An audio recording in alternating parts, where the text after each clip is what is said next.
What happened? Nejire asked as she pointed at the kitten in your arms.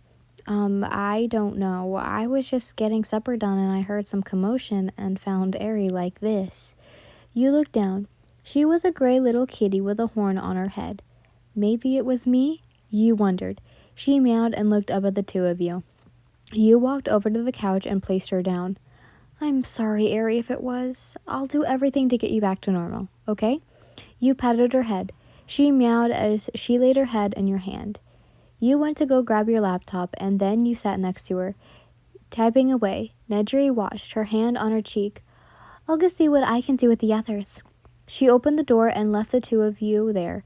You paused as you looked towards Ari. She laid her head on the couch and just looked at things.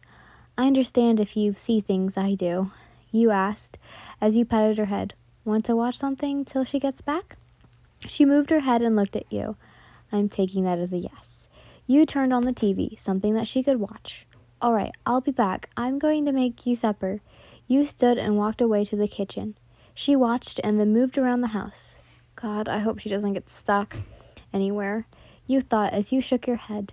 After you were done, you looked around to find her in your bed, fast asleep. You shook your head, lightly laughing. Snowball was laying right next to her. She must have gotten sleepy because of how warm he was. You left and placed the bowl down on the counter. You quickly turned into your cat form and went to the bedroom. You laid next to the two of them and cuddled. Nejire was quick to come home. She giggled when she saw the three of you. She calmly picked up Ari and held her into her arms.